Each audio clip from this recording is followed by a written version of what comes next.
listening to the Shared Security Podcast, exploring the trust you put in people, apps, and technology with your host, Tom Eston. In episode 124 for June 8th, 2020, details on how the Minneapolis police website may have been hacked, Zoom's plan to implement end-to-end encryption, and why eBay and other sites may be port scanning your computer.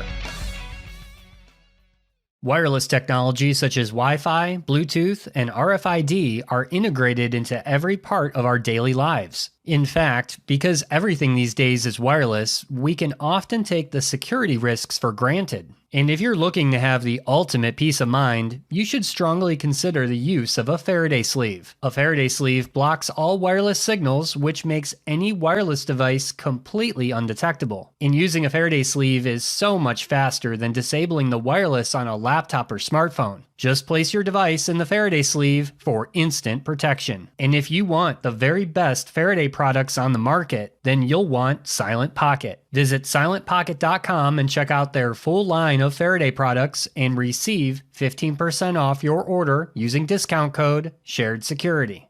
Over 90% of individuals show risky behavior in handling potential phishing messages, according to ClickArmor's free CanIBeFished.com self-assessment. This engaging coronavirus edition of CanIBeFished.com can help identify your team's total vulnerability to phishing attacks that exploit the pandemic situation. So test your own vulnerability to phishing attacks for free now at CanIBeFished.com. Welcome to the Shared Security Weekly Blaze podcast, where we update you on this week's most important cybersecurity and privacy news. These podcasts are published every Monday and are 15 minutes or less, quickly giving you news that you can use. The City of Minneapolis Police Department's website has been offline for the last week because of a cyber attack that may have been committed by the hacker collective known as Anonymous. Throughout last week, pages on the website were requiring visitors to submit CAPTCHAs, which are used to mitigate denial of service attacks that will overwhelm a website with requests. Anonymous posted a video on Facebook back on May 28th, specifically directed at the Minneapolis police, accusing them of having a, quote, horrific track record of violence and corruption. The video was released just as violence swept across the U.S. as protesters clashed with law enforcement and the National Guard. If you're not familiar with Anonymous, they are a loose collective of hacktivists which have been around since at least 2003, getting their start on popular message boards like 4chan. Since then, they've been involved in the shutdown of various government websites around the world and are also known for doxing, where they have exposed personal details of people involved in many different high-profile incidents. However, this doesn't mean that Anonymous members don't stay, well, anonymous. Just last November, one person claiming to be a member of Anonymous, James Robinson, was sentenced to 6 years in prison for conducting a distributed denial of service attack on the Akron, Ohio police and local government back in 2017. And while it may be easy to blame the hack of the Minneapolis Police Department website on Anonymous because of a video posted, this herein lies the problem with being anonymous. Anyone can claim to be part of this group to conduct attacks under their name. Zoom recently announced that they will be bringing much-needed end-to-end encryption to their popular video conferencing product in the near future, but only for paid users. Zoom CEO Eric Yuan said on a company earnings call last week that, quote, free users for sure we don't want to give that because we also want to work together with FBI, with local law enforcement in case some people use Zoom for a bad purpose, end quote. Zoom said that they often have to fight abuse with the free version of their software, as it seems people are using Zoom to conduct all sorts of illegal things where they try to hide their real identity by using fake email addresses and VPNs. This is why it's important for law enforcement to have access to the audio and video, which end-to-end encryption would normally prevent. On the flip side, some privacy advocates argue that groups like activists, journalists, nonprofits, and human rights defenders, who could greatly benefit from end-to-end encryption, may not have the money to pay for the paid version of Zoom. And let's not forget, the US government has been on a campaign as of late to force companies to build encryption backdoors into products like Zoom, or even force tech companies to eliminate plans for end-to-end encryption altogether through things like the Earn IT Act. So I guess it goes to show that if you want better security in a free product like Zoom, you're going to have to pay for it.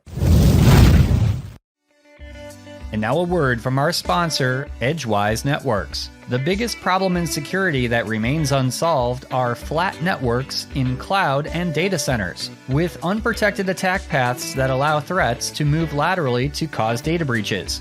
But microsegmentation using network addresses is complicated and takes too much time. But there's a better approach: Edgewise Zero Trust Auto Segmentation. Edgewise is impossibly simple microsegmentation, delivering results immediately with a security outcome that's provable. At the core of Edgewise Auto Segmentation is Zero Trust Identity, which allows workloads to communicate only after their software identity has been verified. Malicious or unimproved software is no longer allowed to communicate. Identity-based protection provides more coverage with fewer policies to make Edgewise simple to deploy and manage.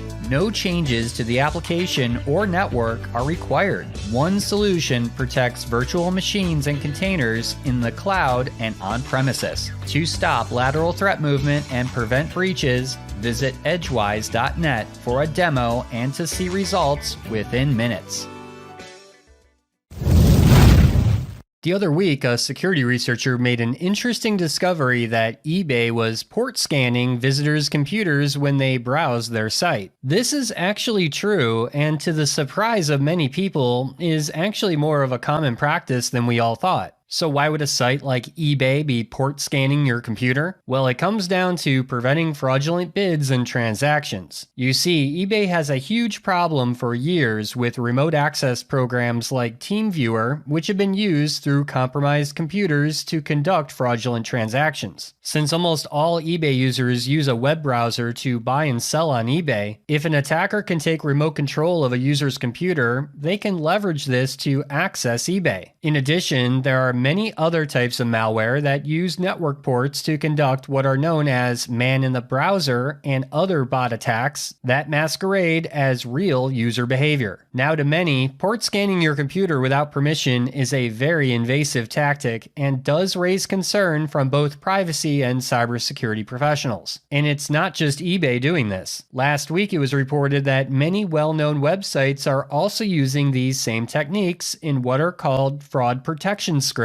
that also port scan your computer. These sites include ones like Citibank, TD Bank, Ameriprise, Chick-fil-A, and many more. Now, if this concerns you and you want to prevent these scripts from running in your web browser, you can block them with privacy plugins like uBlock Origin. Check out our show notes for a link for a list of popular websites that conduct port scanning on your computer and for details on how to block them. That's a wrap for this week's show. Visit our website, sharedsecurity.net, for previous episodes, links to our social media feeds, our YouTube channel, and to sign up for our email newsletter. First-time listener to the podcast? Please subscribe wherever you like to listen to podcasts. And if you like this episode, please share it with friends and colleagues. Thanks for listening, and see you next week for another episode of the Shared Security Weekly Blaze.